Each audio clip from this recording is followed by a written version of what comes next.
क्या करने वाले हैं हम आज के सेशन में, इस बात को सुनिए जरा।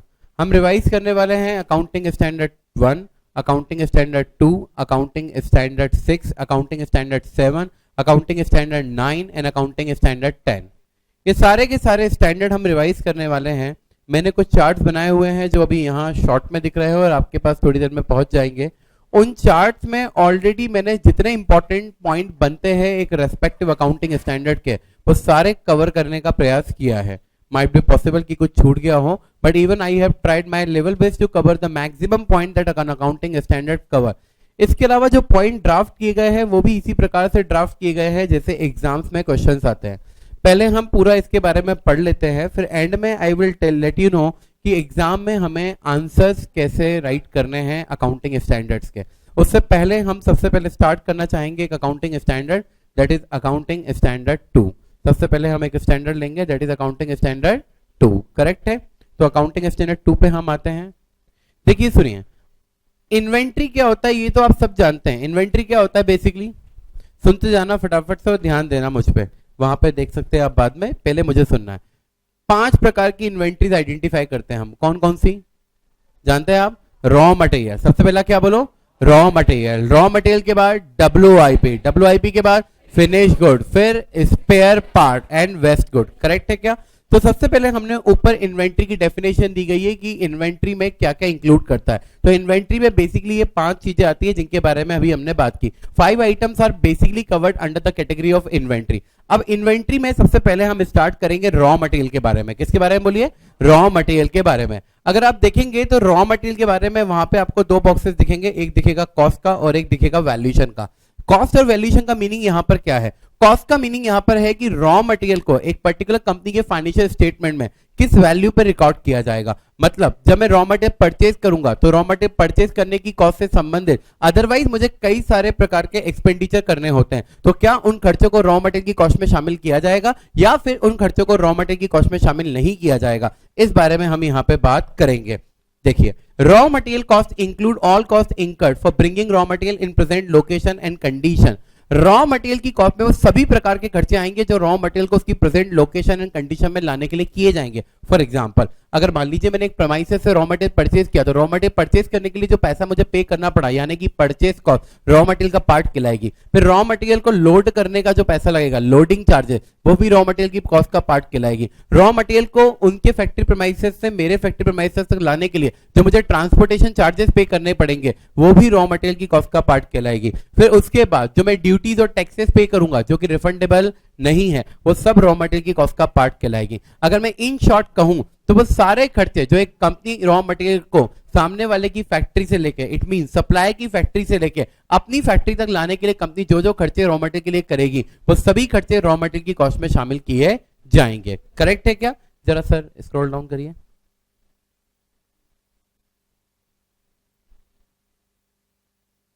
थोड़ा सा ऊपर जाओ सर, थोड़ा सा नीचे आओ सर। ठीक है, देखिए, raw material cost include all cost incurred for bringing the raw material in present location and condition except trade discount. अगर मान लीजिए कि आपने 100 रुपीज का गुड परचेज किया और 10 रुपीज का आपको अगर डिस्काउंट मिलता है तो आपको कौन सा कॉस्ट पकड़ना चाहिए? 100 रुपीज या 90 रुपीज? जो आपकी पॉकेट से नहीं गया वो कभी आपकी कॉस्ट नहीं हो सकती। करेक्ट है? तो आप सबसे पहली बात तो अगर कोई ट्रेड डिस्काउंट होगा तो आप उसे माइनस कर देंगे। Second, rebate. Sir trade discount और रिबेट में क्या फर्क होता है? एक्चुअली रिबेट का मीनिंग क्या होता है कि जैसे कि अगर मुझे एक कंडीशन डाली गई है कि अगर साल भर में मैं 100 क्वांटिटी से ज्यादा परचेज करता हूं तो बाद में मेरे इनवॉइस प्राइस में मुझे कोई डिडक्शन दिया जाएगा। मतलब trade discount is known at the time of purchase while rebate is known after fulfilment of certain condition. तो रिबेट मुझे बाद में मिलेगी। अगर मान लीजिए मेरा क्रेडिटर मुझे किसी प्रकार की रिबेट देता है तो उस रिबेट को मैं अपनी रॉ मटेरियल की कॉस्ट में से क्या कर दूंगा? माइनस कर दूंगा। आगे बढ़ते हैं। Refundable taxes, expenditure and duty. ऐसा कोई भी टैक्स जो मैंने पे किया है बट मुझे रिफंड मिलने वाला है वो रॉ मटेरियल की कॉस्ट में शामिल नहीं हो सकता। ऐसी कोई भी ड्यूटीज जो मैंने पे की है पर मुझे गवर्नमेंट से रिफंड मिलने वाली है वो भी मेरी रॉ मटेरियल की कॉस्ट में शामिल नहीं हो सकता। ऐसे कोई भी एक्सपेंडिचर जो मैंने पे किए हैं बट मुझे बाद में रिफंड मिलने वाले हैं वो भी रॉ मटेरियल की कॉस्ट में शामिल नहीं हो सकते। फॉर एग्जाम्पल, कंटेनर में रॉ मटेरियल मेरे पास आया, कहा है किस बोली कहा है मैं? कंटेनर में रॉ मटेरियल मेरे पास आया और जब कंटेनर में रॉ मटेरियल मेरे पास आया तो मैंने कंटेनर के लिए 500 रुपीज पे किए। सामने वाले ने, सप्लायर ने मुझसे कहा कि जैसे ही मैं कंटेनर वापस कर दूंगा तो मेरे 500 रुपीज मुझे रिफंड मिल जाएंगे। इसका मतलब 500 रुपीज रिफंडेबल है, मेरी कॉस्ट नहीं है। तो अगर वो मेरी कॉस्ट नहीं है तो वो मेरी रॉ मटेरियल की कॉस्ट में शामिल नहीं हो सकता। एक बेसिक क्राइटेरिया अकाउंटिंग स्टैंडर्ड 2 का जो सेट है यह है as per the requirement of cost accounting standard 6 issued by the CWA institute. Cost accounting standard 6 कहता है कि रॉ मटेरियल की कॉस्ट में केवल उन्हीं खर्चों को शामिल किया जाएगा जो कि एक कंपनी अपने कस्टमर से रिकवर कर सकती है, और कंपनी अपने कस्टमर से केवल वही खर्चे रिकवर करती है जो कंपनी अपने पॉकेट से लगाती है। अब अगर मान लीजिए कोई खर्चा मैंने किया और वो खर्चा मुझे बाद में मिलने वाला है, तो क्या ये खर्चा मेरी पॉकेट से गया है? नहीं। अगर एक खर्चा मेरी पॉकेट से नहीं गया तो मुझे उसे अपने कस्टमर से रिकवर करने का अधिकार भी नहीं मिलेगा, और अगर मुझे अपने कस्टमर से रिकवर करने का अधिकार नहीं मिलेगा तो वो रॉ मटेरियल की कॉस्ट में शामिल भी नहीं हो सकता। तो क्राइटेरिया इज दैट कि वो सारे खर्चे जो आप रॉ मटेरियल को अपने प्लेस तक लाने के लिए करते हैं उन्हें रॉ मटेरियल की कॉस्ट में शामिल किया जाएगा, प्रोवाइडेड ऐसा कोई भी खर्चा, टैक्सेस, ड्यूटीज जो आपने पे की है रॉ मटेरियल को अपने यहाँ लाने के लिए पर बाद में आपको वापस मिलने वाली है, तो technically that is not your expenditure. और अगर अब वो आपके एक्सपेंडिचर नहीं है तो क्या वो कॉस्ट में शामिल होना चाहिए? नहीं, और उसे कॉस्ट में शामिल नहीं किया जाएगा। इसके अलावा ट्रेड डिस्काउंट रिबेट को शामिल नहीं किया जाएगा क्योंकि जो आपने पे नहीं किया अगेन वो भी उसे शामिल करने की जरूरत नहीं है। एक और आइटम आप देखेंगे वहां पर abnormal loss of raw material. क्या लिखा हुआ है बोलो? Abnormal loss of raw material. Raw material की बेसिकली दो प्रकार के लॉसेस होते हैं, एक नॉर्मल लॉस और एक एबनॉर्मल लॉस। अगर मान लीजिए कि हमारे यहाँ नॉर्मल लॉस होता है तो नॉर्मल लॉस का बर्डन तो हम कस्टमर पर ट्रांसफर कर सकते हैं, तो नॉर्मल लॉस को रॉ मटेरियल की कॉस्ट में शामिल किया जाएगा, पर एबनॉर्मल लॉस को रॉ मटेरियल की कॉस्ट में शामिल नहीं किया जाएगा। करेक्ट है? तो बताइए रॉ मटेरियल की कॉस्ट में क्या क्या आएगा? हेलो, रॉ मटेरियल की कॉस्ट में क्या क्या आएगा? वो सारे खर्चे जो रॉ मटेरियल को अपने प्रेजेंट लोकेशन एंड कंडीशन में लाने के लिए किए गए हैं। करेक्ट है क्या? केवल वही खर्चे आएंगे क्या? क्या कोई ऐसा खर्चा मैं रॉ मटेरियल की कॉस्ट में शामिल कर सकता हूं जो पर्टिकुलरली मेरी पॉकेट से नहीं गया है? नहीं। ऐसा कोई खर्चा मैं शामिल कर सकता हूं क्या जिसका बर्डन मेरी पॉकेट पे नहीं है? नहीं। ऐसा कोई भी खर्चा मैं रॉ मटेरियल की कॉस्ट में शामिल नहीं कर सकता हूं। करेक्ट है? अगर मान लीजिए रॉ मटेरियल का एबनॉर्मल लॉस हो जाता है तो क्या मुझे उसे रॉ मटेरियल के स्टॉक में शामिल करना चाहिए या एबनॉर्मल लॉस को सेपरेटली डेबिट करना चाहिए? सेपरेटली डेबिट करना चाहिए। तो ये तो कहानी हो गई रॉ मटेरियल के कॉस्ट के बारे में। क्या आपको ये याद रख पाएंगे रॉ मटेरियल की कॉस्ट में क्या आएगा क्या नहीं आएगा? ठीक है, अगले पार्ट पे ये वैल्यूएशन। अगला पार्ट है, बोलिए क्या? वैल्यूएशन। जब मैं रॉ मटेरियल के वैल्यूएशन की बात करूंगा तो raw material basically raw material का वैल्यूएशन कौन सी वैल्यू पे किया जाएगा ये डिपेंड करता है। कैसे और मैं क्या कहना चाहता हूं सुनना। आपने बाय डिफॉल्ट सुना हुआ है कि फिनिश जो भी गुड्स होता है उसका वैल्यूएशन कॉस्ट और एनआरवी व्हिचएवर इज लोअर पे किया जाता है, यही सुना है ना? जो भी गुड्स होता है उसका वैल्यूएशन कैसे किया जाता है? कॉस्ट और NRV whichever is lower. Technically ये थोड़ा सा कहना गलत होगा, सही क्या है देखते हैं जरा। Valuation, finish good is expected to sell at equal और अबव इट्स प्रोडक्शन कॉस्ट। मतलब ये है कि मैं बात कर रहा हूं रॉ मटेरियल के वैल्यूएशन की और मैं यहां पर लिख रहा हूं फिनिश गुड के बारे में। इसका मीनिंग शायद ये है कि रॉ मटेरियल का वैल्यूएशन किस वैल्यू पे होगा ये इस बात पे डिपेंड करता है कि फिनिश गुड अपनी कॉस्ट पे या कॉस्ट पे ज्यादा पे या फिर कॉस्ट से कम पे सेल होगा। करेक्ट है? It means the valuation of raw material depend on, बोलो क्या? Hello, valuation of raw material depend on, बोलो क्या? फिनिश गुड पे। अगर फिनिश गुड अपनी लागत या लागत से ज्यादा पे बिकेगा, करेक्ट है, तो रॉ मटेरियल का वैल्यूएशन अलग, और अगर फिनिश गुड अपनी लागत से कम पे बिकेगा तो रॉ मटेरियल का वैल्यूएशन अलग। कैसे? देखिए जरा। Finish good is expected to sell at equal to और above its production cost. Yes, तो एट कॉस्ट लिखा हुआ है। क्या लिखा हुआ है? Yes, at cost. और अगर नहीं इसका आंसर आता है नो, तो लोअर ऑफ कॉस्ट और रिप्लेसमेंट वैल्यू। बोलो काय पे आएगा? लोअर ऑफ कॉस्ट और रिप्लेसमेंट वैल्यू। करेक्ट है? ऐसा क्यों? इसमें भी छोटी सी बात कर लेते हैं। एक्चुअली सिंपल सा रीजन है, अगर मान लीजिए कि जिस फिनिश गुड में हम रॉ मटेरियल को इंकॉर्पोरेट करके फिनिश गुड बनाते हैं, सुनना, फिनिश गुड में हम रॉ मटेरियल को इंकॉर्पोरेट करके जब फिनिश गुड बनाते हैं और फिनिश गुड को मार्केट में सेल करते हैं, अगर फिनिश गुड अपनी कॉस्ट की रिकवरी करने में असक्षम है तो इसका मतलब यह है कि रॉ मटेरियल जितने का हमने परचेस करके रखा है उस पर हमारे पास लॉस के इंडिकेशन है। व्हाट यू से? क्या बोलते हो? लॉस के इंडिकेशन है। मैंने कहा अगर मान लो 250 रुपए का फिनिश गुड 200 रुपए में बिकने के चांसेस है, इसका मीनिंग ये हुआ कि फिनिश गुड अपनी टोटल कॉस्ट को रिकवर करने के लिए कैपेबल नहीं है। और अगर फिनिश गुड अपनी टोटल कॉस्ट को रिकवर करने के लिए कैपेबल नहीं है तो साफ तौर से इसका इंडिकेशन है कि जो रॉ मटेरियल मेरे पास ऑलरेडी स्टॉक में है उस पर शायद मुझे लॉस अकर हो चुका है। तो रूल इस प्रकार से बनाया गया कि finish good is expected to sell at equal और अबव इट्स प्रोडक्शन कॉस्ट। तो उसके बेसिस पे यस तो एट कॉस्ट और नो तो लोअर ऑफ कॉस्ट और रिप्लेसमेंट वैल्यू। सिंपल शब्दों में कहूं तो अगर फिनिश गुड अपनी कॉस्ट या कॉस्ट पे ज्यादा पे बिकने के चांसेस है तो इसका मतलब यह है कि रॉ मटेरियल की लॉस में किसी प्रकार का लॉस है नहीं है, तो उसे कॉस्ट पे दिखाया जाएगा। और अगर मान लीजिए फिनिश गुड अपनी कॉस्ट को रिकवर करने में सक्षम नहीं है तो इसका इंडिकेशन है कि शायद हमें रॉ मटेरियल पे नुकसान होने वाला है। तो रॉ मटेरियल का वैल्यूएशन पे कैसे किया जाए, कॉस्ट पे किया जाए या लोअर ऑफ कॉस्ट और रिप्लेसमेंट वैल्यू पे किया जाए, लोअर ऑफ कॉस्ट और रिप्लेसमेंट वैल्यू। तो क्या ये बात ध्यान रहेगी कि रॉ मटेरियल का वैल्यूएशन रॉ मटेरियल पे डिपेंड करता है या रॉ मटेरियल का वैल्यूएशन फिनिश गुड पे डिपेंड करता है? हेलो, रॉ मटेरियल का वैल्यूएशन रॉ मटेरियल या फिनिश गुड? रॉ मटेरियल का वैल्यूएशन फिनिश गुड पे डिपेंड करता है। क्या ये एक बात क्लियर है? हाँ, अगर फिनिश गुड अपनी कॉस्ट या कॉस्ट से ज्यादा पे बिकता है तो क्या रॉ मटेरियल पे लॉसेस होने की संभावना है? नहीं। अब अगर लॉसेस होने की संभावना नहीं है तो रॉ मटेरियल कैसे दिखा, लोअर ऑफ कॉस्ट और रिप्लेसमेंट वैल्यू या only at cost? Only at cost. पर अगर मान लीजिए कि फिनिश गुड अपनी कॉस्ट रिकवर नहीं कर पा रहा है तो क्या it's an indication for loss in raw material? Yes. तो अगर it's an indication in loss of raw material तो क्या हमें इस लॉस को रिकॉर्ड करना चाहिए? हाँ। कैसे रिकॉर्ड करेंगे? लोअर ऑफ कॉस्ट और रिप्लेसमेंट वैल्यू। रिप्लेसमेंट वैल्यू का मीनिंग उस वैल्यू से होता है अगर आज मैं सेम प्रकार का रॉ मटेरियल का मार्केट से परचेज करने जाऊंगा तो मुझे कितने का मिलेगा। करेक्ट है। मैं इसके ऊपर भी डेप्थ में जाके बात कर सकता हूं but you know there are limitation. तो फिलहाल याद करवाने का काम है तो याद करते चले जाते हैं अपन। तो रॉ मटेरियल के बारे में अपन ने दो बात पढ़ी, एक कॉस्ट के बारे में पढ़ा और एक वैल्यूएशन के बारे में पढ़ा। क्या आपको आया समझ में? कॉस्ट मतलब क्या? वो सारे खर्चे जो आपने रॉ मटेरियल को अपने प्लेस तक लाने के लिए किए और आप अपने कस्टमर से रिकवर कर सकते हो, रॉ मटेरियल की कॉस्ट में शामिल किया जाएगा। ऐसा कोई भी खर्चा जो मैंने पे नहीं किया या मैंने पे किया है पर जिसका बर्डन मेरे पॉकेट में नहीं आएगा, क्या वो रॉ मटेरियल की कॉस्ट में शामिल होगा? नहीं होगा। रॉ मटेरियल का वैल्यूएशन रॉ मटेरियल पे डिपेंड करता है या रॉ मटेरियल का वैल्यूएशन फिनिश गुड पे डिपेंड करता है? अगर फिनिश गुड अपनी कॉस्ट या कॉस्ट से ज्यादा पे बिक सकता है तो क्या रॉ मटेरियल की लॉस का इंडिकेटर है? नहीं। तो फिर रॉ मटेरियल काय पे आएगा? कॉस्ट पे। और अगर मान लीजिए फिनिश गुड अपनी कॉस्ट से कम रिकवर कर पाएगा तो फिर रॉ मटेरियल का वैल्यूएशन कैसे होना चाहिए? कॉस्ट और replacement value whichever is lower. Is that clear? Hello, confirm है? श्योर है? ठीक है। तो अपन ने रॉ मटेरियल के बारे में पढ़ लिया कि रॉ मटेरियल का क्या होना है। आगे बढ़ते हैं और आगे आएंगे जरा सर राइट पे से। आपके पास आ गए चार्ट? सबके पास नहीं आए हैं शायद। सर ऊपर थोड़ा स्क्रॉल करिए, आप स्क्रॉल करिएगा ऊपर सर, ऊपर।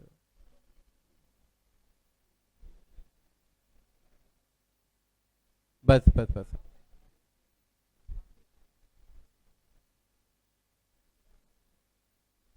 डरो मत, ले जाओ।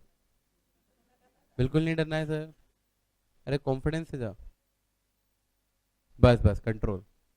सुनो, WIP एंड फिनिश गुड दिख नहीं रहा है? लिखा हुआ है, लिखा हुआ है ऊपर WIP एंड फिनिश गुड। अब देखो यहाँ पे अगेन दो एरो आ गए। कौन कौन से दो एरो आ गए बोलो? कॉस्ट और वैल्यूएशन। कॉस्ट और वैल्यूएशन क्यों आ गया ये पता है ना? अभी भी कॉस्ट और वैल्यूएशन आया था, फिर कॉस्ट और वैल्यूएशन आ गया। मतलब अब जो कॉस्ट और वैल्यूएशन के बारे में बात करूंगा that is equally applicable to work in progress stock and that is equally applicable to, बोलो क्या? Finish good. करेक्ट है। तो देखिए कॉस्ट में आते हैं। सबसे पहले एक बात बताओ, फिनिश गुड और WIP, क्या फिनिश गुड और WIP में केवल रॉ मटेरियल की कॉस्ट आएगी या बाकी वो खर्चे भी आ जाएंगे जो रॉ मटेरियल को फिनिश गुड में कन्वर्ट करने के लिए किए जाएंगे?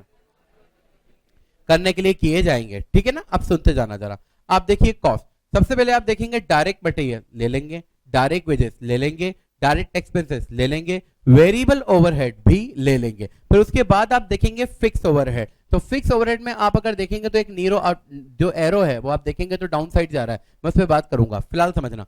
फिनिश गुड और WIP की कॉस्ट में वो सारे खर्चे आएंगे जो फिनिश गुड को बनाने के लिए किए जाते हैं, चाहे वो डायरेक्ट मटेरियल हो, चाहे वो लेबर की कॉस्ट हो, चाहे वो वेरिएबल ओवरहेड हो, चाहे वो अदर डायरेक्ट एक्सपेंसेस हो, चाहे वो फिक्स ओवरहेड हो। और जितना खर्चा कंपनी अपने पॉकेट से करेगी वो सारे खर्चे को फिनिश गुड और WIP की कॉस्ट में शामिल किया जाएगा ऑन एक्चुअल बेसिस। बोलो कौन से बेसिस में? On actual basis. पर ये लाइन केवल एप्लीकेबल रहेगी वेरिएबल ओवरहेड तक। मतलब अगर मान लीजिए मैंने 50,000 का मटेरियल परचेज करके फिनिश गुड पे लगाया एट 50,000, अगर मैंने अपने वर्कर को 10,000 पे किए at 10,000, other expenses direct expenses मैंने कर दिए 10,000 के एट 10,000, मैंने वेरिएबल ओवरहेड का खर्चा कर दिया 20,000 रुपए एट 20,000, लेकिन अगर मैंने फिक्स ओवरहेड का खर्चा कर दिया 40,000 तो डू नॉट एड 40,000। वेट कि वो कितना आएगा। मतलब अगर डायरेक्ट मटेरियल है, डायरेक्ट लेबर है, डायरेक्ट एक्सपेंसेस है, वेरिएबल ओवरहेड, तो इन खर्चों को WIP और फिनिश गुड की कॉस्ट में एक्चुअल बेसिस पे शामिल करना है। बोलो कौन सी बेसिस पे? जितना मेरे पॉकेट से जाएगा उसे इसमें शामिल किया जाएगा। रीजन, क्योंकि फिनिश गुड बनाने के लिए जो भी खर्चा मैं करता हूं as per the cost accounting standard, वो खर्चों को मुझे अपने कस्टमर से रिकवर करने का अधिकार है। तो ये खर्चे मेरे लिए अधिकार है, मेरी असेट है, तो उसे असेट के रूप में दिखाना पड़ेगा स्टॉक की कॉस्ट में जोड़ते हुए। करेक्ट है। तो उसके बाद अपन आएंगे कि फिक्स ओवरहेड का क्या ट्रीटमेंट किया जाएगा। करेक्ट है सर, थोड़ा सा साइड आएंगे, नीचे आएंगे और आ जाओ, और आ जाओ, साइड ले लो सर, राइट साइड।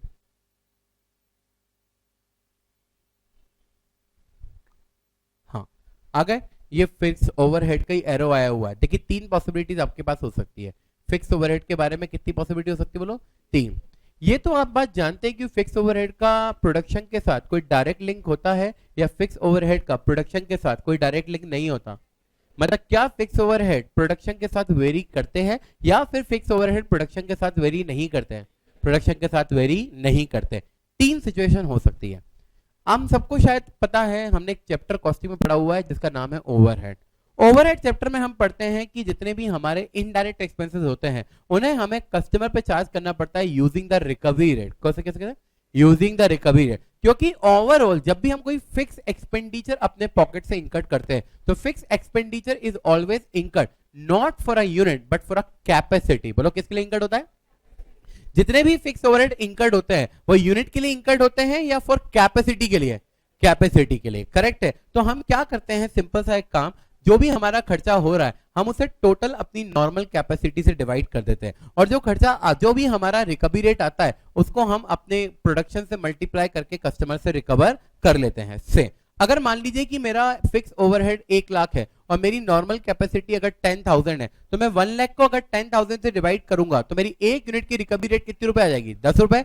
अगर मैं 1 लाख का expenditure I am incurring for a unit of 10,000 तो 1 लाख डिवाइड बाय 10,000 करोगे तो 1 यूनिट पे 10 रुपए की रिकवरी आएगी। अब मुझे इसे मल्टीप्लाई करना है अपने एक्चुअल प्रोडक्शन से। करेक्ट है। तो चेक करो जरा 3 बातें। If actual production is equal to normal production, second if actual production is less than normal production और if actual production is greater than normal production। 3 possibilities हो सकती है। मैंने प्लान किया था कि 1 लाख का मेरा खर्चा है और मैं 10,000 यूनिट बनाऊंगा और मैंने बनाई भी 10,000 यूनिट। पहली स्थिति। अगर मान लीजिए मेरा 1 लाख का खर्चा है और मैंने 10,000 यूनिट बनाई तो कोई दिक्कत नहीं है। 1 लाख डिवाइड बाय 10,000 करेंगे तो 1 यूनिट पे कितना आएगा? 10 रुपए। तो 10,000 यूनिट इंटू 10 कर देंगे तो फिक्स ओवरहेड भी कितना आ जाएगा? 1 लाख। बोलो कितना आ जाएगा? 1 लाख। सिंपल। आपको क्या करना है, जो भी आपके बजटेड फिक्स ओवरहेड होंगे उसे आपको डिवाइड करना है नॉर्मल प्रोडक्शन से। जैसे ही आप नॉर्मल प्रोडक्शन से डिवाइड करेंगे तो 1 यूनिट का आ जाएगा, मल्टीप्लाई कर देंगे एक्चुअल प्रोडक्शन से तो अल्टीमेटली वो आपका प्रोडक्शन पे एब्जॉर्ब हो जाएगा। बोलो काय पे एब्जॉर्ब हो जाएगा? प्रोडक्शन में ऐड हो जाएगा। ठीक है। सेकंड पोजीशन आती है if actual production is less than normal production. मतलब मेरा जो एक्चुअल प्रोडक्शन है नॉर्मल प्रोडक्शन से क्या है? हेलो, क्या है? कम है। इसका मीनिंग क्या हुआ? अगर मेरा 1 लाख का खर्चा था 10,000 यूनिट के लिए, 1 यूनिट के लिए कितना हुआ? हेलो, 1 लाख का खर्चा अगर 10,000 यूनिट के लिए था तो 1 यूनिट के लिए कितना हुआ? 10 रुपए। अब अगर मान लो मेरी 8,000 यूनिट बनी तो मेरा ओवरहेड कितना जुड़ेगा? 8,000 इंटू 10 कितना बोलो? 80,000। तो सर बाकी के 20,000 का क्या होगा? बाकी के 20,000 को एज पर अकाउंटिंग स्टैंडर्ड 2 पीरियोडिक कॉस्ट मानते हुए P&L अकाउंट में राइट ऑफ कर दिया जाएगा। ऐसा क्यों? क्योंकि कॉस्ट अकाउंटिंग स्टैंडर्ड जो इस बारे में बात करते हैं वो ये कहते हैं कि देखिए अगर मान लीजिए आपका खर्चा 1 लाख है लेकिन ये 1 लाख का खर्चा आपने उन यूनिट के लिए नहीं किया जो यूनिट आपने वाकई में प्रोड्यूस की है। आपने 1 लाख का खर्चा उन यूनिट के लिए किया है जो यूनिट आपने प्लान की है और जो यूनिट आप प्लान करते हैं उसे आप कहते हैं नॉर्मल प्रोडक्शन। बोलो क्या कहते हैं? Normal production. तो आप तो एक काम करो, अपने फिक्स ओवरहेड के खर्चे को नॉर्मल प्रोडक्शन की यूनिट से डिवाइड कर दो तो उससे आपको यह पता पड़ जाएगा कि आपको 1 यूनिट से कितना रिकवर करना है। फिर जितनी यूनिट आपने बनाई आप उससे मल्टीप्लाई कर दीजिए। तो पहले वाले केस में तो कोई इश्यू नहीं है, जितनी यूनिट मैंने बनाई उससे मैंने मल्टीप्लाई कर दिया। मान लो कि 1 लाख का खर्चा डिवाइड बाय 10,000 यूनिट 10 रुपए आ गया। 10,000 यूनिट मैंने बनाई तो 10,000 इंटू 10 मतलब फिक्स ओवरहेड अपने फिनिश गुड की कॉस्ट में कितना ऐड होगा? 1 लाख। हेलो, कितना ऐड होगा? 1 लाख। लेकिन मान लीजिए कि मेरी यूनिट थी 10,000 पर मैंने यूनिट बनाई 8,000। अब कितना ऐड होगा? 80,000। जबकि मेरा खर्चा कितना है? 80,000 है या 1 लाख है? 1 लाख है। तो ऐड होगा 80,000 और बाकी का 20,000 फिनिश गुड की कॉस्ट में शामिल होगा या P&L अकाउंट में राइट ऑफ हो जाएगा? P&L अकाउंट में राइट ऑफ हो जाएगा। क्या इसका मतलब ये हुआ कि जो हमारा फिक्स ओवरहेड है वो फिनिश गुड की कॉस्ट में एक्चुअल ऐड नहीं हो रहा? हाँ, हो भी सकता है कि एक्चुअल ऐड हो जाए और हो भी सकता है कि एक्चुअल ऐड ना हो। मतलब फिक्स कॉस्ट फिनिश गुड की कॉस्ट में कितना ऐड होगी, ये इस बात पर डिपेंड करता है कि आपका नॉर्मल प्रोडक्शन और एक्चुअल प्रोडक्शन में क्या डिफरेंस है। बोलो किस बात पर डिपेंड करता है कि आपका नॉर्मल प्रोडक्शन और एक्चुअल प्रोडक्शन में क्या डिफरेंस है। करेक्ट है। थर्ड वाला केस आता है आपका, आपने क्या किया, 1 लाख का खर्चा किया। बोलो कितना खर्चा किया, अगर आपने 1 लाख का खर्चा किया, कितनी यूनिट के लिए किया था, 10,000, तो 1 यूनिट का कितना बनता है, 10। लेकिन मान लीजिए कि आपने अपने टैलेंट का प्रदर्शन करते हुए 11,000 यूनिट बना ली। बोलो कितनी, अब 1 यूनिट से आप कितना रिकवर करोगे, 10। तो अगर 11,000 इंटू 10 करोगे तो कितना आएगा, 1,10,000। मतलब अब आपका खर्चा कितना है, 1 लाख। और अगर आप फिनिश गुड की कॉस्ट में 1,10,000 जोड़ोगे तो क्या 10,000 का अनरियलाइज्ड प्रॉफिट स्टॉक की कॉस्ट में शामिल हो गया। हाँ, प्रूडेंस कॉन्सेप्ट क्या बोलता है, हेलो, प्रूडेंस कॉन्सेप्ट क्या बोलता है, वो बोलता है कि अगर कोई प्रॉफिट दिखाई दे रहा है तो सभी रिकॉर्ड मत करो। सुनना मेरी बात,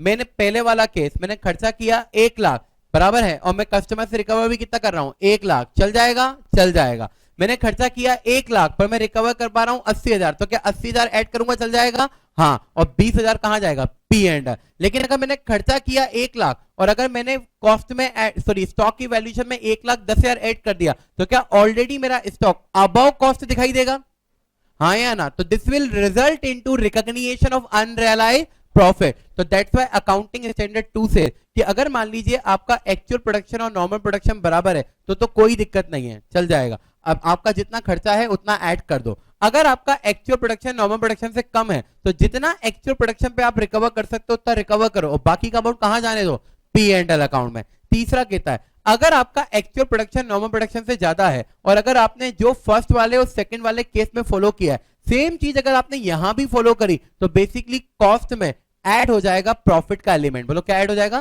प्रॉफिट का एलिमेंट, जो हम ऐड होने नहीं देंगे। तो हम क्या कहते हैं, एक काम करो, फिर उस केस में हम जो अभी हमने रिकवरी रेट कैसे निकाली थी बताओगे, 1 लाख डिवाइड बाय क्या किया था, 10,000, ऐसे ही किया था ना दोनों केसेस में। पर अब हम क्या करेंगे, रिकवरी रेट निकालने का तरीका चेंज कर देंगे। 1 लाख डिवाइड बाय 11,000, नहीं आया था मैं, हेलो, 1 लाख डिवाइड बाय क्या कर देंगे, 11,000। क्यों किया ऐसा, क्योंकि अगर 1 लाख डिवाइड बाय 11,000 करोगे तो अल्टीमेटली जो फिनिश गुड की कॉस्ट में शामिल होगा वो एक्चुअल कॉस्ट के बराबर ही शामिल होगा, मतलब not more than actual cost शामिल नहीं होगा। क्या ये बात समझ में आ रही है, हाँ या ना। मतलब कितनी पॉसिबिलिटी हो गई, 3। क्या क्या, या तो सुनना सुनना सुनना, या तो फिक्स ओवरहेड जितना मैंने इंकर किया है उतना ऐड हो जाएगा, या तो जितना फिक्स ओवरहेड मैंने इंकर किया है उससे कम ऐड होगा। पर क्या उससे ज्यादा शामिल होगा, नहीं। अगर उससे ज्यादा शामिल हुआ तो हम सेम रिकवरी रेट यूज करेंगे या रिकवरी रेट को चेंज कर देंगे, रिकवरी रेट को चेंज कर देंगे। अब सुनना मेरी बात जरा, अगर मान लीजिए कि मेरा एक्चुअल प्रोडक्शन और नॉर्मल प्रोडक्शन बराबर है तो क्या जो मैंने फर्स्ट लाइन पे लिखा है वो सही है, हाँ या ना। सर उसको इनलार्ज कर दो,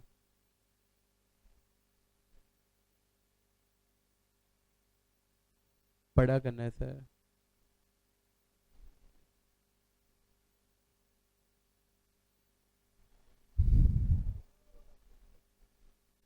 सर ऊपर जाना है, ये लैपटॉप मेरे पास रखवा दो, मैं कर लूंगा मैनेज। बस बस सर स्क्रॉल कर लो राइट। फर्स्ट वाला केस दिखता है, if actual production is equal to normal production, तो देखो क्या लिखा हुआ है, एक्चुअल प्रोडक्शन मल्टीप्लाई बाय, है ना, और फिर ब्रैकेट में budgeted fixed overhead divided by normal production. सही है, budgeted overhead 1 lakh, normal production 10,000 multiply by actual production 10,000, चलेगा क्या, चलेगा। अगला वाला केस देखो, if actual production is less than normal production, तो again budgeted fixed overhead divide by normal production into actual production, ये भी चलेगा क्या, हाँ। मतलब फर्स्ट और सेकंड वाले में कोई दिक्कत नहीं है। क्यों नहीं है फर्स्ट और सेकंड वाले में कोई दिक्कत, बोलो, क्योंकि दोनों केस में एक्चुअल कॉस्ट से ज्यादा फिनिश गुड की कॉस्ट में ऐड नहीं हो रहा। मेरा कंसर्न क्या है कि जितना मेरा खर्चा है उससे कम ऐड होगा चलेगा, पर उससे ज्यादा ऐड होना चाहिए या नहीं होना चाहिए, नहीं होना चाहिए। आगे बढ़ो जरा, if actual production is greater than normal production, तो बस हमने क्या चेंज किया पता है, actual production multiply by same रखा, बजटेड फिक्स ओवरहेड को केवल किससे डिवाइड कर दिया, नॉर्मल प्रोडक्शन से या एक्चुअल प्रोडक्शन से।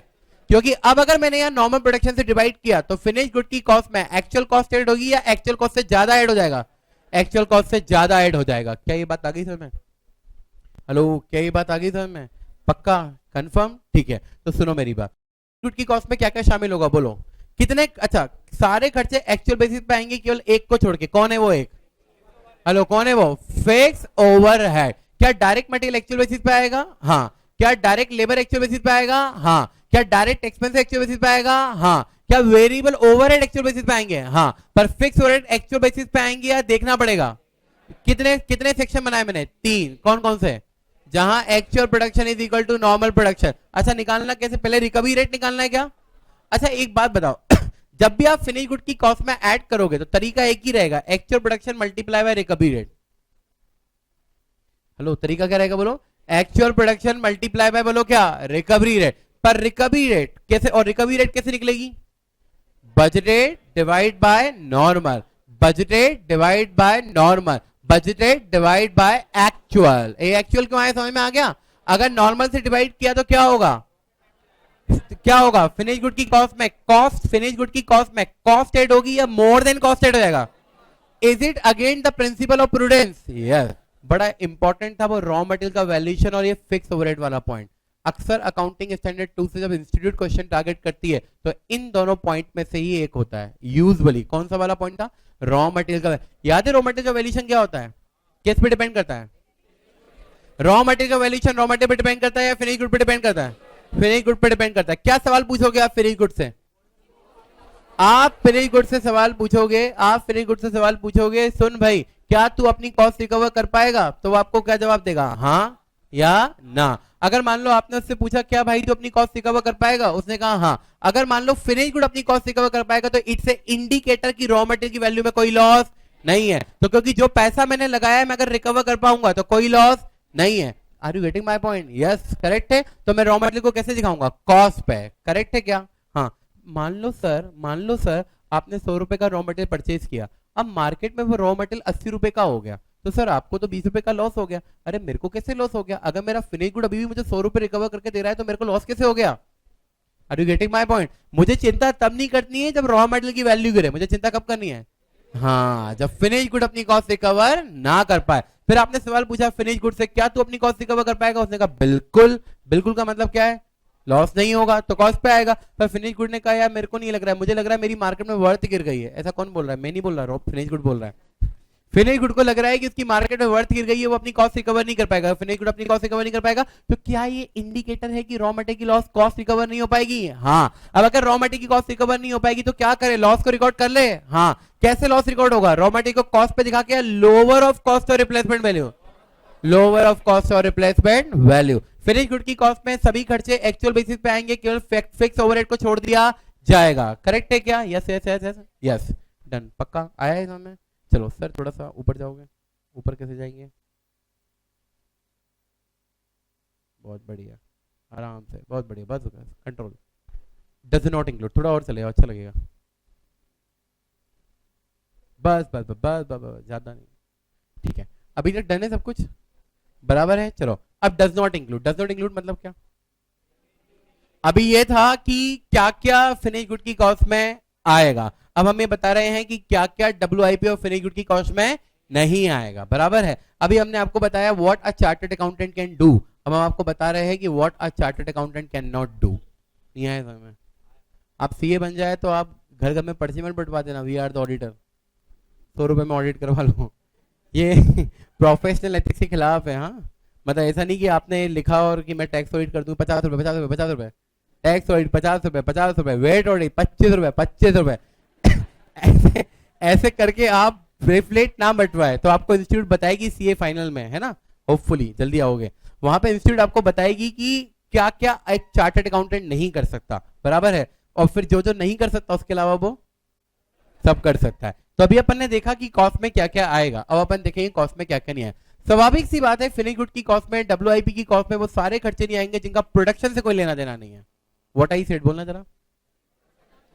हाँ, ये मैं शब्द इसलिए बोलता हूं ताकि आपको ये टर्म याद रहे। बराबर है, प्रोडक्शन से लेना देना नहीं। अब बताओ एडमिन ओवरहेड किसका कोई लेना देना है क्या? Company is paying 12 lakh to a chartered accountant, 12 lakh रुपए कंपनी CA को पे करती है, इट्स एन एडमिन ओवरहेड। अब क्या चार्टर्ड अकाउंटेंट का प्रोडक्शन से कोई लेना देना है? नहीं, इसे प्रोडक्शन की और डी भी नहीं मालूम। सही है क्या? ठीक है, नहीं आएगा। सेलिंग ओवरहेड, मार्केटिंग वालों को आप जो पैसा बांटते हो, यानी कि आप प्रोडक्शन को सॉरी गुड्स को सेल करने के लिए जो खर्चा करते हो, क्या उसका कोई लेना देना है? नहीं। तुम बोलोगे सर पर ऐड तो होता है, होता है, अच्छी बात है, पर मैं अभी बात कर रहा हूं फिनिश गुड के वैल्यूएशन की, और सेलिंग का खर्चा कब होता है? At the time of sale. तो क्या वो आएगा? नहीं। एडमिन आएगा? नहीं। सेलिंग आएगा? नहीं। अगला देखो कौन है, बोरोइंग कॉस्ट। ध्यान रखना है इसके बारे में, बोलो कौन सी cost? Borrowing cost. Borrowing cost आएगी या नहीं आएगी? नहीं आएगी। बोरोइंग कॉस्ट क्यों लग रही है? क्योंकि मैंने फिनिश गुड बनाया है या मैंने लोन लिया?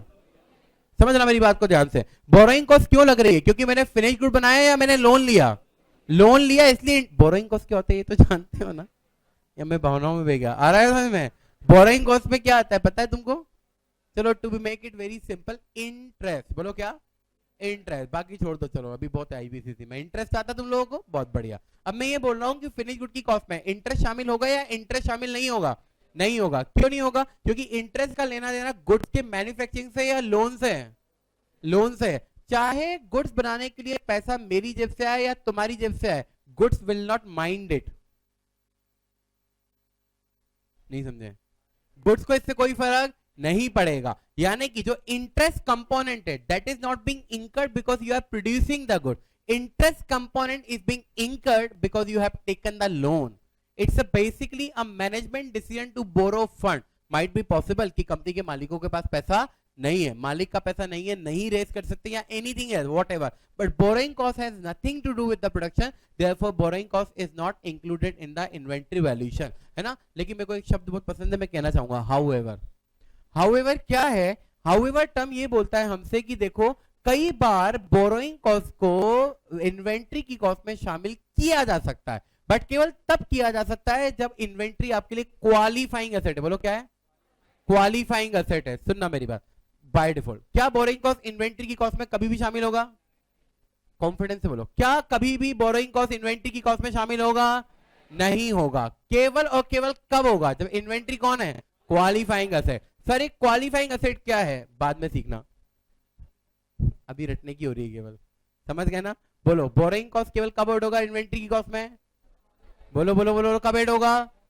जब क्वालिफाइंग एसेट, मतलब बाय डिफॉल्ट क्या इन्वेंट्री की कॉस्ट में बोरोइंग कॉस्ट आएगा? नहीं। अगर मान लो तुम किसी व्यक्ति से बात करो, तुमसे पूछा क्यों बोरोइंग कॉस्ट आता है क्या वेरी गुड की कॉस्ट में, तो तुम सीधे चिपका देना नहीं आता। तो वो बोलेगा देख मैं तेरे को दिखाता हूँ ये कंपनी ने ऐड किया हुआ है, तो तुम बोलना बाय डिफॉल्ट नहीं आता, मेरे को भी पता है, ऐसी बात नहीं है, ये क्वालिफाइंग एसेट है इसलिए आता है।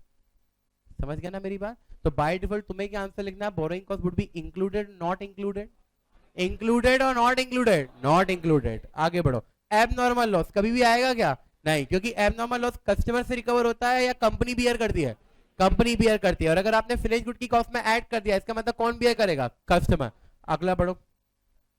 Under recovery of fixed overhead. ये under recovery of fixed overhead क्या हो? नीचे बढ़ा था बनने, याद है याद है याद है? 1 लाख का खर्चा 10,000 यूनिट के लिए, तो 1 का कितना? 10। अब मैंने अगर 8,000 यूनिट बनाई तो मैं कितनी रिकवरी कर पाऊंगा? 80,000। कितना रिकवर नहीं कर पाया? 20,000। तो ये 20,000 को फिनिश गुड की कॉस्ट में ऐड नहीं करना, कहां ले आना है? P and R. That is called under recovery. Correct है? चलो वापस बताते हैं। फिनिश गुड की कॉस्ट में क्या क्या आएगा? क्या? डायरेक्ट मटेरियल, डायरेक्ट दो रिवीजन पेज मेरी है ना। डायरेक्ट मटेरियल कैसा आएगा? एक्चुअल। डायरेक्ट लेबर कैसा आएगा? Actual. Variable overhead actual. Direct expense actual. Fix overhead depend. 3 याद है?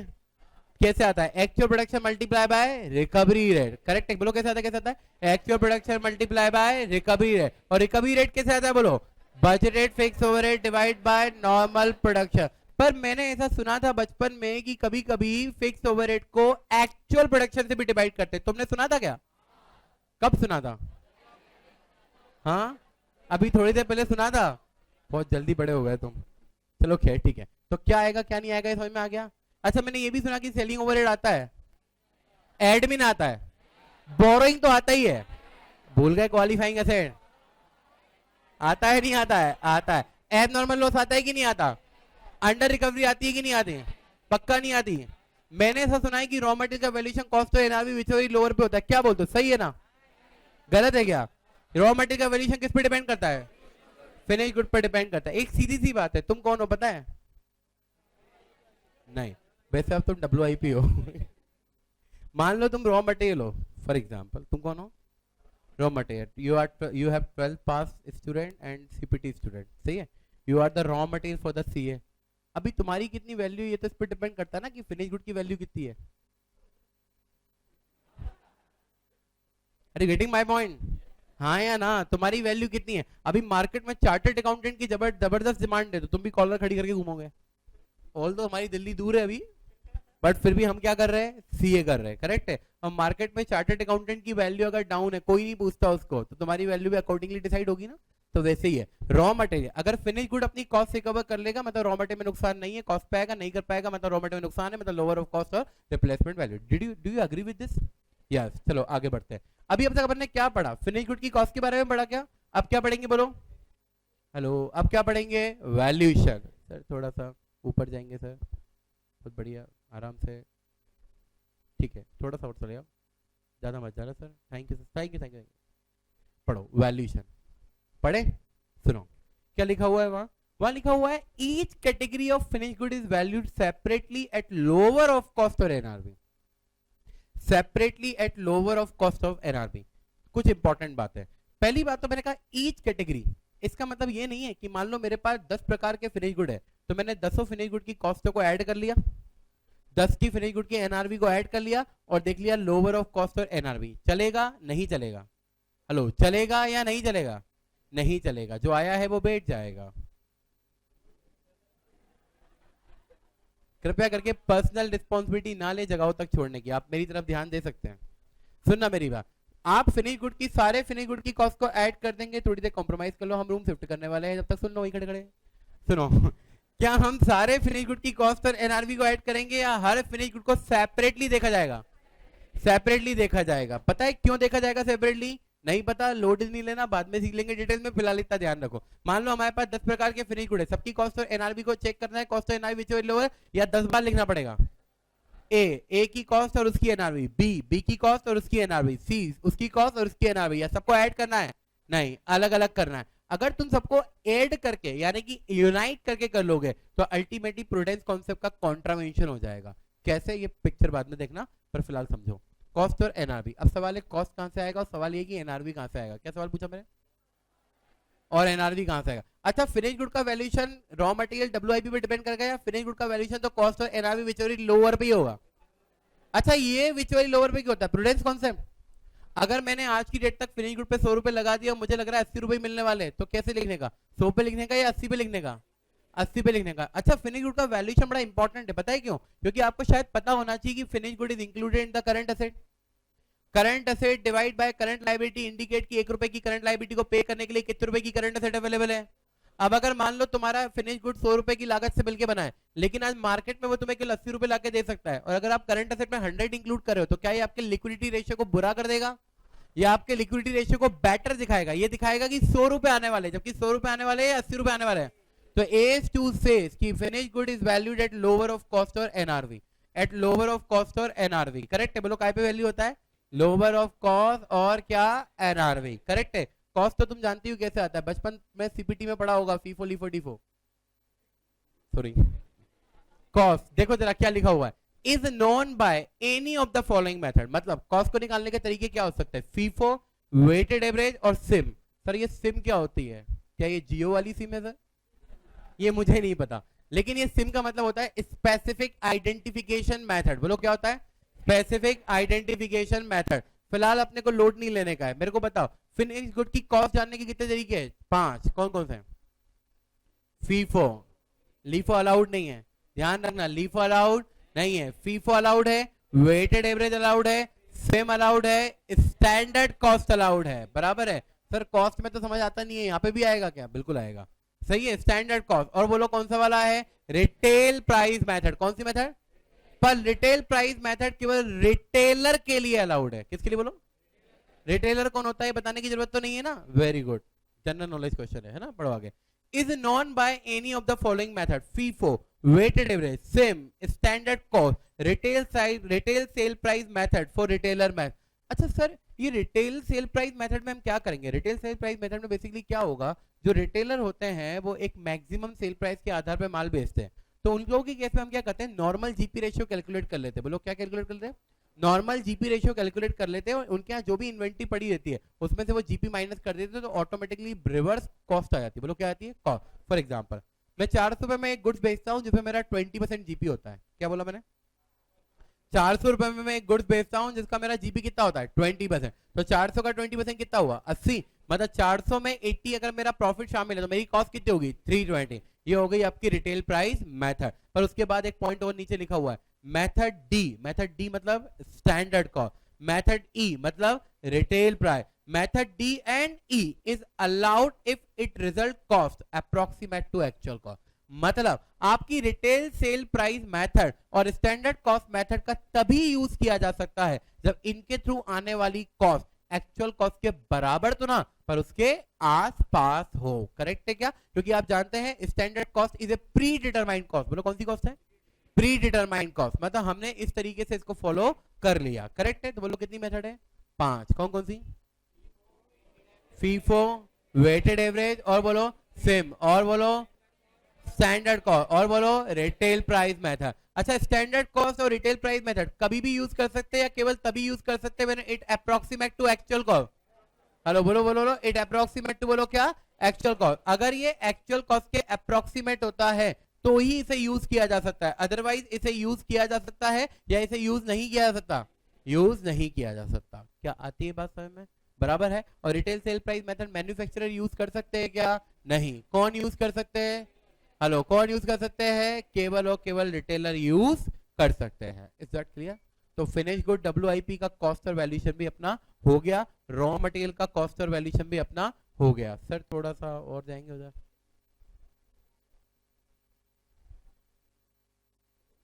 सर सर सर उधर स्क्रॉल करना है। ठीक है, आप वापस आ जाइए अब। ठीक है, थोड़ा सा और नीचे लेंगे, मुझे ये वाला फिगर चाहिए। ये कंप्लीट कर लूं।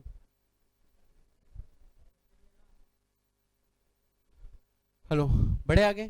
जॉइंट एंड बाय प्रोडक्ट के बारे में जानते हैं? जानते हैं या नहीं जानते हैं? जानते हैं। जॉइंट बाय प्रोडक्ट के बारे में जितना तुम कॉस्टिंग में जानते हो ना, सेम वही सिस्टम करने का है। क्या करने का है देखो जरा। जॉइंट एंड बाय प्रोडक्ट, सबसे पहले जॉइंट कॉस्ट लिखो। क्या लिखो बोलो? Joint cost. और जॉइंट कॉस्ट में से माइनस कर देंगे क्या? एनआरवी ऑफ, बोलो क्या? NRV of by product. क्या माइनस कर देंगे बोलो? NRV of by product. तो निकल के आ जाएगी एक बैलेंसिंग फिगर। आगे देखिए उसके लिए क्या लिखा हुआ है। allocate the joint cost over the joint product and by product using sale value at split up point। ये आपको पता होगी ना method? Hello, sale value at split up point हो सकता है, sale value at final stage हो सकता है, एनआरवी हो सकता है, फिजिकल यूनिट मेथड हो सकता है। तो it is very similar to cost. Correct है? मैं इस पर ज्यादा टाइम वेस्ट नहीं करूंगा। करेक्ट है? चलो सुनो, इन्वेंट्री कितनी प्रकार की होती है? 5। कौन कौन सी? Raw material, WIP, finish good, wasted good, spare parts and tool. ये अपन ने पढ़ा था। रॉ मटेरियल के बारे में अपन ने कितनी बातें पढ़ी? 2। पहला कॉस्ट, दूसरा क्या? वैल्यूएशन। रॉ मटेरियल की कॉस्ट पे क्या क्या शामिल होगा? रॉ मटेरियल की कॉस्ट में केवल वही खर्चे शामिल होंगे जो कंपनी की पॉकेट से इनकर होते हो, कंपनी को कस्टमर से रिकवर करने का अधिकार है। अगर ट्रेड डिस्काउंट मिलेगा तो माइनस करेंगे या नहीं करेंगे? करेंगे। रिबेट करेंगे कि नहीं करेंगे? करेंगे। एबनॉर्मल लॉस इंक्लूड ही नहीं करेंगे ना। अच्छा, कैश डिस्काउंट माइनस करेंगे क्या? क्यों नहीं करेंगे? क्योंकि कैश डिस्काउंट का गुड्स के परचेज से लेना देना है या अर्ली पेमेंट से लेना देना है? अर्ली पेमेंट से लेना देना है। करेक्ट है? रॉ मटेरियल का वैल्यूएशन किस पे डिपेंड करता है? अगर फिनिश गुड अपनी कॉस्ट रिकवर कर सकता है मतलब रॉ मटेरियल में नुकसान नहीं होगा, रॉ मटेरियल में नुकसान नहीं होगा मतलब रॉ मटेरियल का वैल्यूएशन कॉस्ट पे होगा। हाँ, और अगर फिनिश गुड अपनी कॉस्ट रिकवर नहीं कर सकता मतलब रॉ मटेरियल में नुकसान होने की संभावना है। अगर रॉ मटेरियल में नुकसान होने की संभावना है तो रॉ मटेरियल का वैल्यूएशन कॉस्ट और replacement value which ever is lower पे होगा। करेक्ट है? फिनिश गुड की कॉस्ट में क्या क्या शामिल होता है? डायरेक्ट मटेरियल, बोलो कैसे? Actual. Direct wages, actual. Direct expense, actual. Variable overhead, actual. Fix overhead, depend. कितने पॉइंट पड़े? 3। कैसे आता है fix overhead? Actual production multiply by recovery rate. और रिकवरी रेट कैसे आती है? मैं 3 बार बोलूंगा, नहीं बोल रहा, समझ गए ना? कैसे? Overhead divide by normal. अच्छा, fixed overhead divide by actual production कब करते हैं? जब एक्चुअल प्रोडक्शन नॉर्मल प्रोडक्शन से कम होता है या ज्यादा होता है? ज्यादा होता है। इसका लॉजिक क्या है? कि कॉस्ट में कि stock should not be shown above it's cost. Correct है? फिनिश गुड का वैल्यूएशन कैसे होता है? कॉस्ट और NRV which ever is lower. NRV कैसे जानी जाए? ये भी एक इंपॉर्टेंट मुद्दा है। जब भी आप वैल्यूएशन करेंगे तो अवेलेबल इंफॉर्मेशन के आधार पर एनआरवी का एस्टिमेशन किया जाएगा। क्या बोला मैंने? बोला जरा। जब भी आप क्या करेंगे? वैल्यूएशन, तो अवेलेबल इंफॉर्मेशन के आधार पर एनआरवी का एस्टिमेशन किया जाएगा। करेक्ट है? फॉर एग्जांपल, अगर मान लीजिए कि मेरे पास सर्टेन कैटेगरी ऑफ स्टॉक पड़ा हुआ है, उस कैटेगरी ऑफ स्टॉक में मैंने ऑलरेडी कुछ स्टॉक को सेल करने के लिए कॉन्ट्रैक्ट साइन कर लिया। क्या साइन कर लिया? बोलो कॉन्ट्रैक्ट साइन कर लिया। वापस बोलो क्या? मेरे पास कुछ स्टॉक पड़ा हुआ है, उसमें से कुछ स्टॉक को सेल करने के लिए मैंने ऑलरेडी कॉन्ट्रैक्ट साइन कर लिया है। अब अगर मैंने कुछ स्टॉक को बेचने के लिए कॉन्ट्रैक्ट साइन कर लिया है, तो उस पर्टिकुलर स्टॉक की एनआरवी मुझे नॉर्मल मार्केट प्राइस से लेनी चाहिए या उस स्टॉक की एनआरवी के लिए कॉन्ट्रैक्ट प्राइस ज्यादा बेटर रिप्रेजेंटेटिव होगा? कॉन्ट्रैक्ट प्राइस ज्यादा बेटर रिप्रेजेंटेटिव होगा। क्या बोल रहा हूं, समझ में आ रहा है? जैसे फॉर एग्जांपल मेरे पास दो प्रकार के गुड्स है, एक का कॉन्ट्रैक्ट है, एक का कॉन्ट्रैक्ट नहीं है। अब जिसका मैंने ऑलरेडी कॉन्ट्रैक्ट कर लिया है उसमें इंडिकेट हो रहा है कि मुझे 200 रुपए मिलने वाले। कितने रुपए मिलने वाले बोलो? 200 रुपए। ध्यान से सुनना, जिसका कॉन्ट्रैक्ट है उसमें मुझे 200 रुपए मिलने वाले और उसकी लागत 180 रुपए। अब अगर कॉस्ट 180 लगी हुई है और मुझे 200 मिलने वाले, तो क्या यहाँ पर किसी प्रकार के लॉस की संभावना है? नहीं। अगर लॉस की संभावना नहीं है तो क्या मुझे लॉस रिकॉर्ड करना चाहिए? नहीं। लेकिन वहीं पे मेरे पास एक और गुड्स है जिसमें मैंने 180 लगा लिया है पर उस पर कोई कॉन्ट्रैक्ट साइन नहीं है। अब अगर कॉन्ट्रैक्ट साइन नहीं है और वहां पे मुझे 190 मिलने वाले हैं, करेक्ट है, बराबर, सॉरी 170 मिलने वाले हैं, तो क्या अब इस पे लॉस की संभावना है? हाँ, मैंने लगाई कितने? 180। मिलने की संभावना कितनी है? 170। कितने रुपए का नुकसान दिख रहा है? 10। तो क्या मुझे इसको लॉस रिकॉर्ड करना चाहिए? हाँ। मतलब आई मीन टू से एनआरवी का एस्टिमेशन इस बात पर डिपेंड करता है कि जब आप स्टॉक का वैल्यूएशन कर रहे हैं उस समय क्या इंफॉर्मेशन अवेलेबल है ना। और फॉर एग्जांपल कोई भी गुड्स जिसके लिए आपने ऑलरेडी कॉन्ट्रैक्ट साइन कर रखा है तो उसके लिए best evidence for NRV would be the contract price. Is that clear? सही है। तो स्क्रॉल डाउन करके नीचे आएंगे।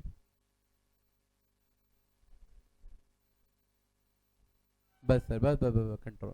ठीक है, दो नोट यहां लिखे हुए हैं। पहली बात तो एज पर accounting standard two damage and waste stock is valued at NRV. जो भी आपका डैमेज और वेस्ट स्टॉक होगा वो कैसे वैल्यू किया जाएगा?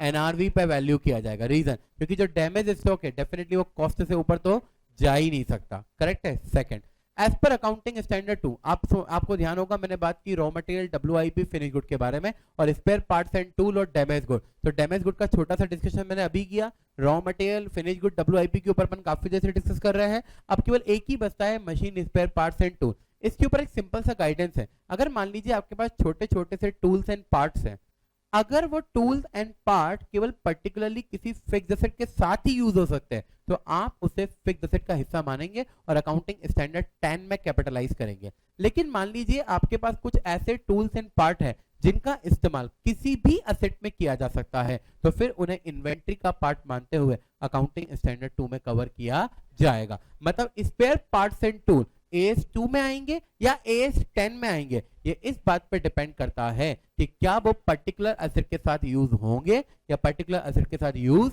नहीं होंगे। करेक्ट है। अगर यूज होंगे तो एएस 10 में कैपिटलाइज होंगे और एएस अगर नहीं होंगे तो एएस 2 में आएंगे और इनका वैल्यूएशन हमेशा कॉस्ट पे किया जाएगा। बोलो काय पे किया जाएगा? कॉस्ट पे किया जाएगा। करेक्ट है सर। थोड़ा सा ऊपर ले जाएंगे और जान दो। ठीक है, डन डन डन। अभी तक जो पढ़ा वो काफी कुछ अंदर। अब आगे देखो, AS two applies to all inventory. मतलब कोई पूछे एस टू कहां अप्लाई होता है तो जवाब क्या देना है? सारी इन्वेंट्रीज पे अप्लाई होता है, जो भी इन्वेंट्री है सब पे अप्लाई होता है, बट एक्सेप्ट नेचुरल प्रोडक्ट। जितने भी नेचुरल प्रोडक्ट है, फॉरेस्ट, प्लांटेशन, बराबर है, मिनरल ऑयल्स वगैरह, इन सब पे अकाउंटिंग स्टैंडर्ड 2 अप्लाई नहीं होता है। अगला देखो जरा, प्रोड्यूसर ऑफ एग्रीकल्चर प्रोडक्ट। इसको ध्यान देना, producer of agriculture product. For example मैं अगर प्रोड्यूसर हूं एग्रीकल्चर प्रोडक्ट का तो मुझ पे अकाउंटिंग स्टैंडर्ड 2 अप्लाई नहीं होगा। एक बात ध्यान रखना, मतलब अकाउंटिंग स्टैंडर्ड 2 अप्लाई होगा या नहीं होगा वो इस बात पे डिपेंड नहीं करता है कि प्रोडक्ट एग्रीकल्चर है या नहीं, वो इस बात पे डिपेंड करता है कि इंटरप्राइजेस कौन है। अगर मान लीजिए कि मैं रिटेलर हूं एग्रीकल्चर प्रोडक्ट का तो मेरे ऊपर एज टू अप्लाई होगा। अगर मान लो कि मैं होलसेलर हूं एग्रीकल्चर प्रोडक्ट का तो भी मुझ पे एज टू अप्लाई होगा। मुझ पे केवल और केवल एज टू तब अप्लाई नहीं होगा व्हेन आई एम, बोलो क्या, प्रोड्यूसर ऑफ एग्रीकल्चरल प्रोडक्ट। इस पे आईसीआई एक क्वेश्चन पूछ चुकी है। एक कंपनी है जो होलसेल में डील करती है और कंपनी एग्रीकल्चरल प्रोडक्ट के होलसेल में डील करती है और कंपनी कहती है कि हमारे ऊपर एज टू अप्लाई नहीं होगा और इसीलिए अप्लाई नहीं होगा क्योंकि हम एग्रीकल्चर प्रोडक्ट में डील करते हैं। Are you agree with this? No. If I am a wholesaler तो मुझ पे एज टू अप्लाई होगा क्योंकि एज टू इस बात पे डिपेंड नहीं करता है कि एग्रीकल्चरल प्रोडक्ट है या नहीं। एज टू का इस बात पे डिपेंड करता है क्या आप एग्रीकल्चरल प्रोडक्ट के प्रोड्यूसर हो या नहीं हो। करेक्ट है। और work in process of service industry बराबर है work in process of service industry. मतलब क्या हुआ, मैंने अभी वर्क इन प्रोग्रेस की बात की थी। हम जैसे लोग, जैसे मान लो chartered accountant, audit in process, तो audit in process is a work in process for CA, तो उस पे एएस टू अप्लाई नहीं होता है। करेक्ट है? तो क्या आया ये समझ में? करेक्ट है। अगर आप इस चार्ट को एक बार एक निगाह से देखेंगे तो जो कुछ सब मैंने यहाँ पढ़ाया इस चार्ट में पूरा है। अगर आप पूरी बुक को भी पढ़ के देखेंगे तो आप ये पाएंगे कि AS2 के जितने इंपॉर्टेंट रेलिवेंट पॉइंट होते हैं सब इस पेज में कवर कर लिए गए हैं। करेक्ट है? तो एंड टाइम रिवीजन में यह आपके लिए काफी मददगार साबित हो सकता है क्योंकि इसमें ऑल टू मॉडल सारे के सारे पॉइंट कवर किए गए हैं। करेक्ट है? क्या आया ये वाला AS में? याद रहेगा? मैं बार बार इस पर रिवाइंड करता रहूंगा आगे पीछे आते जाते हैं। करेक्ट है? चलो एक फटाफट से एक क्विक 5 मिनट का मुझे समय तो मैं वापस से रिवाइंड करता हूं और फिर अपन शिफ्ट करते रहूं और स्टार्ट करते हैं नेक्स्ट अकाउंटिंग स्टैंडर्ड 10। करेक्ट है? AS2 थोड़ा सा टाइम टेकिंग होता है, AS10 थोड़ा टाइम टेकिंग होगा, AS7 होगा, बाकी फिर अपना को इतना टाइम नहीं लगने वाला है। करेक्ट है? और लगे तो लगे, नंबर आने चाहिए। हाँ या ना? मालूम है ना AS का वेटेज कितना है? समझ रहे हो ना? वैसे काफी कुछ याद हुआ अभी है ना? चलो मैं फटाफट फटाफट बोलूं, आप जवाब दोगे, मेरे ही सुनने के बाद ही जवाब देना है ना? चलो, AS2 applies to all inventories, AS2 applies all inventory except agricultural product या producer of agriculture product, producer of agricultural product. Correct है? Work in progress of service contract, yes, work in process of service contract होगा apply? नहीं होगा? नहीं होगा। और बोलो, natural product पे अप्लाई होगा? नहीं। इन्वेंटरी कितनी प्रकार की? 5। बोलो, raw material, WIP, finish good, spare parts and tool, waste goods. Correct है क्या? रॉ मटेरियल के कितने एयर होते हैं? 2। कौन कौन से? कॉस्ट और क्या? वैल्यूएशन। रॉ मटेरियल की कॉस्ट पे क्या क्या आएगा? सारे खर्चे जो रॉ मटेरियल को आपके प्रीमाइसेस तक लाने के लिए किए जाते हैं और आपको अपने कस्टमर से रिकवर करने का अधिकार है। पर ऐसा कोई भी खर्चा जो कंपनी करती है और उसे कंपनी की पॉकेट पर उसका बर्डन नहीं आता, क्या कंपनी उसे रॉ मटेरियल की कॉस्ट में शामिल करेगी? नहीं करेगी। रॉ मटेरियल का वैल्यूएशन किस बात पे डिपेंड करता है? Finish good. अगर फिनिश गुड अपनी कॉस्ट या कॉस्ट से ज्यादा रिकवर कर पाएगा तो रॉ मटेरियल का वैल्यूएशन कॉस्ट पे होगा, और अगर फिनिश गुड अपनी कॉस्ट को रिकवर नहीं कर पाएगा तो रॉ मटेरियल का वैल्यूएशन कॉस्ट पे होगा या कॉस्ट और replacement value whichever lower, cost और replacement value whichever is lower. Finish good और WIP की कॉस्ट में कितनी चीजें शामिल होती है? 5। क्या क्या? Direct material, direct labour, expense, variable overhead और फिक्स ओवर। मैंने ऐसा सुना है कि ऊपर के 4 वाले एक्चुअल आते हैं, नीचे का 5वां वाला एब्जॉर्ब। कैसे होता है? Actual production multiply by recovery rate. Recovery rate कैसे आती है? Fix overhead divide by normal production. पर मैंने ऐसा भी सुना है कि कभी कभी fix overhead divide by actual production भी कर दिया जाता है। क्या सही है ये? क्या ये सही खबर से? क्या बात कर रहे हो? पक्का? हाँ ठीक है, अच्छी बात है। फिर मुझे एक बात बताओ, क्या फिनिश गुड WIP की कॉस्ट में एडमिन ओवरहेड शामिल होते हैं? नहीं। Selling overhead? नहीं। Borrowing cost? समझ गया मैं, समझ गया ना तुम भी? क्या समझे? क्वालिफाइंग असेट वाला होता है। और क्वालिफाइंग असेट वाला क्या होता है थोड़ी ना बताएंगे एक बार में सब कुछ, ना तो अगले को ऐसे तुम्हें बोलना है थोड़ी, एक बार में सब बता देंगे, अगली बार आएंगे। सही है? और बोलो, एबनॉर्मल लॉस, अंडर रिकवरी, पक्का? ये भी बोल दो नहीं। फिनिश गुड और WIP का वैल्यूएशन कैसे होता है? अच्छा, जितने प्रकार के फिनिश गुड है ना सबकी कॉस्ट एक साथ ऐड कर लो, सबकी NRV एक साथ कर लो। अरे यार अभी 25 टाइप के फिनिश गुड है तो अलग अलग करके टाइम नहीं जाएगा अपना? जान दो, नंबर आन दो। क्या बोलते हो? अलग अलग करने का है क्या? हाँ अलग अलग करने का है। करेक्ट है। कॉस्ट और NRV is very lower. Cost पता करने के कितने तरीके हैं? 5। क्या क्या? FIFO, weighted average, same, standard, retail. Retail price method सब यूज कर सकते हैं। कौन यूज कर सकता है? रिटेलर। अच्छा, स्टैंडर्ड कॉस्ट और रिटेल प्राइस मेथड हर सिचुएशन में यूज किया जा सकता है या केवल तभी यूज किया जा सकता है जब कॉस्ट एक्चुअल कॉस्ट के बराबर आएगी? जो कॉस्ट के बराबर आएगी। NRV कैसे पता लगाना है? और NRV कैसे पता लगाना है? जब भी आप वैल्यूएशन कर रहे हैं तो उस समय अवेलेबल इंफॉर्मेशन के आधार पर ऐसे पता लगाना है। क्या अगर कॉन्ट्रैक्ट गुड्स है तो उसकी NRV मार्केट से पता लगानी है, कॉन्ट्रैक्ट प्राइस के आधार पर? कॉन्ट्रैक्ट प्राइस के आधार पर। डैमेज गुड्स का वैल्यूएशन कैसे होगा? NRV पे होगा। कौन से स्पेयर पार्ट AS2 में आते हैं जो स्पेसिफिकली फिक्स एसेट के साथ यूज नहीं हो सकते? करेक्ट है क्या?